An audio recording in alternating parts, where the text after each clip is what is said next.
जन जागृति चैनल पर आप तमाम लोगों को कलीम जफर का सलाम। दोस्तों, आज मैं आपके सामने एक और विषय लेकर हाजिर हुआ हूं।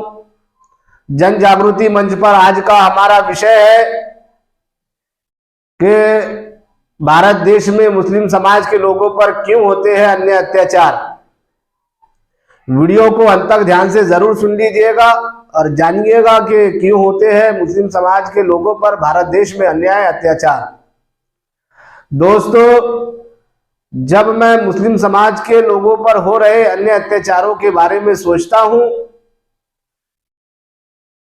जब मुस्लिम समाज के लोगों को गाय के नाम पर मार दिया जाता है, मुस्लिम समाज के लोगों को राम के नाम पे मार दिया जाता है, जब किसी मुस्लिम महिला के बलात्कारियों का सत्कार किया जाता है, जब देश की संसद भवन में मुस्लिम समाज के लोगों को गालियां दी जाती है, उग्रवादी कहा जाता है, आतंकवादी कहा जाता है, तो मैं सोचता हूं तो मेरा जहन जो है अपने समाज के लीडरों की तरफ जाता है। तो मुझे एक फिल्म याद आती है।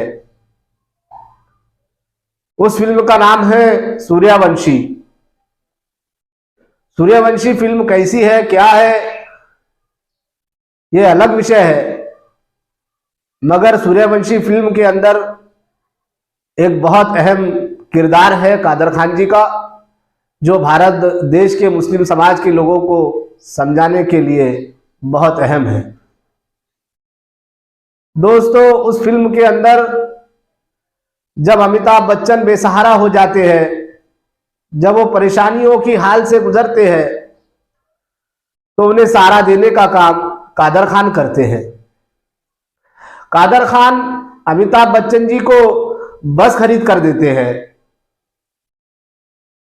बस खरीद कर देना ये बात तो ठीक थी, मगर यहां वो इतनी बेवकूफी की हद कर देते हैं।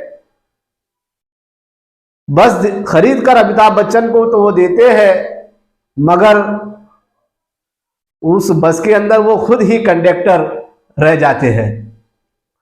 बस यही हाल पूरे देश के अंदर हमारे मुस्लिम समाज का और हमारे मुस्लिम समाज के लीडरों का हो गया है। दोस्तों, 3% ब्राह्मण समाज की कांग्रेस पार्टी को ये 20 से 25% आबादी वाले मुस्लिम समाज के लीडर लोग और समाज के लोग अपने वोट उनको दे देते हैं, उनको अपना प्रतिनिधि बना लेते हैं और उनसे अधिकार मांगते हैं। अब हमें ये सोचना है, ये देखना है कि 70 सालों की तारीख में भी हमको हमारे अधिकार मिले हैं या नहीं, और तुम किन लोगों से हक अधिकार मांग रहे हो, ये भी तुम्हें सोचने की जरूरत है। जो तुम पर अन्य अत्याचार कर रहे हैं, जो तुम्हें न्याय नहीं देना चाहते हैं, तुम उनसे न्याय मांग रहे हो। आपको सूर्यवंशी फिल्म का वो कादर खान वाला जो किरदार है जरूर देखना चाहिए। जब कादर खान साहब उनको बस दिलाकर देते हैं, खुद उसमें कंडक्टर बन के रह जाते हैं, और उसके बाद अमिताभ बच्चन जी बहुत बड़े आदमी बन जाते हैं, तो वो कादर खान के नाम से अस्पताल नहीं खोलते, वो उनके ही पिताजी के नाम से अस्पताल खोलते हैं। वो भी वो पिताजी जो पिताजी ने उनको अपने घर से निकाल दिया था, अपनी संपत्ति से बेदखल कर दिया था।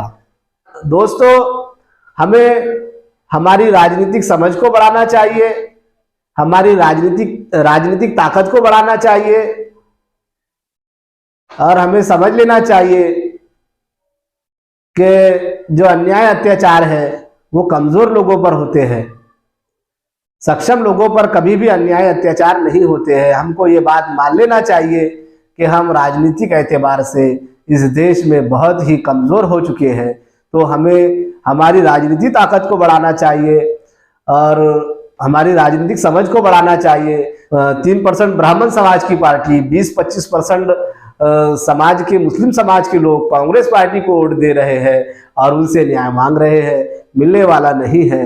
आपको खुद ही अपनी राजनीतिक समझ को बढ़ाना चाहिए और राजनीतिक ताकत को बढ़ाना चाहिए। किसी भी पॉलिटिकल पार्टी पर निर्भर रहकर हम अपनी राजनीतिक ताकत को नहीं बढ़ा सकते।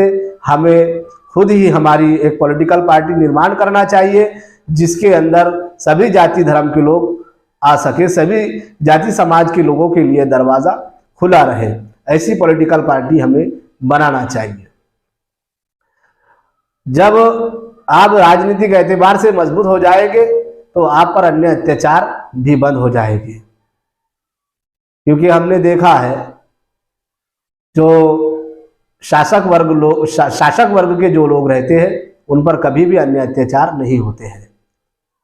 हम पर अन्य अत्याचार होते रहेंगे अगर हम जागरूक नहीं रहेंगे, हमारी राजनीतिक समझ को नहीं बढ़ाएंगे और हमारी राजनीतिक ताकत को नहीं बढ़ाएंगे तो हम पर अन्य अत्याचार होते रहेंगे। दोस्तों, हमें जागरूक रहना है, हमें हमारी राजनीतिक समझ को बढ़ाना है, राजनीतिक ताकत को बढ़ाना है और किसी के भी बस में हमें कंडक्टर नहीं रहना है। हमें खुद बस का ड्राइवर बनकर हमारी गाड़ी को चलाना होगा। बस इतना ही कहता हूँ। और किसी शायर ने कहा है कि दिल जो तेरा आईना है तोड़ डाला जाएगा, दिल जो तेरा आईना है तोड़ डाला जाएगा, इस वतन से एक एक गद्दार निकाला जाएगा। पहले ये पता कर लीजिए कि दुश्मन का दुश्मन कौन है, बस उसी कांटे से ये कांटा निकाला जाएगा। इसी अशार के साथ में मैं अपनी बात को खत्म करता हूँ। मिलते हैं